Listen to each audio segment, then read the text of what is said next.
Assalamualaikum warahmatullahi wabarakatuh. Perkenalkan, saya Deriski dari Universitas Pendidikan Mandalika, jurusan Pendidikan Jasmani. Di sini saya ingin menjelaskan yang pertama yaitu pengertian korupsi, yang kedua larangan korupsi menurut undang-undang dan agama lengkap dengan landasannya, serta larangan korupsi menurut Islam. Dan yang terakhir yaitu cara atau teknik jitu pemberantasan korupsi. Yang pertama, pengertian korupsi. Secara umum, korupsi adalah perbuatan penyalahgunaan kepercayaan, kekuasaan, atau jabatan untuk mendapatkan keuntungan pribadi, orang lain, atau kelompok tertentu yang merugikan kepentingan umum dan keuangan negara.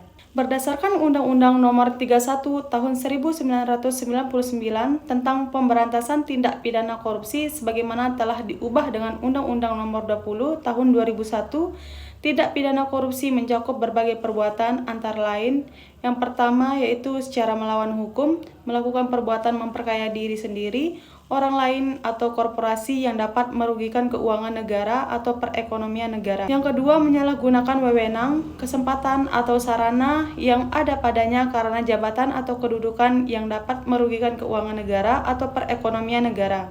Dan yang ketiga, menerima hadiah atau janji berhubungan dengan wewenang atau jabatannya yang bertentangan dengan kewajibannya. Secara sederhana, korupsi dapat dipahami sebagai tindakan ketidakjujuran atau kejahatan yang dilakukan oleh seseorang yang memegang kekuasaan, biasanya untuk keuntungan pribadi. Di sini terdapat larangan korupsi menurut undang-undang. Landasan hukum utama yaitu Undang-Undang Nomor 31 Tahun 1999, Undang-Undang Nomor 20 Tahun 2001 tentang Pemberantasan Tindak Pidana Korupsi. Pasal yang melarang yaitu Pasal 2. Setiap orang yang secara melawan hukum melakukan perbuatan memperkaya diri sendiri, orang lain, atau korporasi yang dapat merugikan keuangan negara atau perekonomian negara dipidana penjara seumur hidup atau paling lama 20 tahun dan denda paling banyak 1 miliar. Terdapat juga pasal ketiga yaitu setiap orang yang menyalahgunakan wewenang, kesempatan, atau sarana karena jabatan atau kedudukan untuk menguntungkan diri sendiri atau orang lain atau korporasi sehingga merugikan keuangan negara atau perekonomian negara dipidana sama dengan pasal 2. Undang-Undang Nomor 28 Tahun 1999 tentang Penyelenggaraan Negara yang Bersih dan Bebas dari Korupsi, Kolusi, dan Nepotisme. Pasal 418 sampai 424 KUHP tentang kejahatan jabatan. Pada intinya, korupsi dilarang keras karena merusak keuangan negara, keadilan, dan kesejahteraan rakyat. Terdapat juga di sini larangan korupsi menurut agama Islam. Dalam Islam, korupsi masuk dalam kategori kerusakan di muka bumi atau fasad, mengkhianati amanah, dan memakan harta dengan cara yang tidak halal.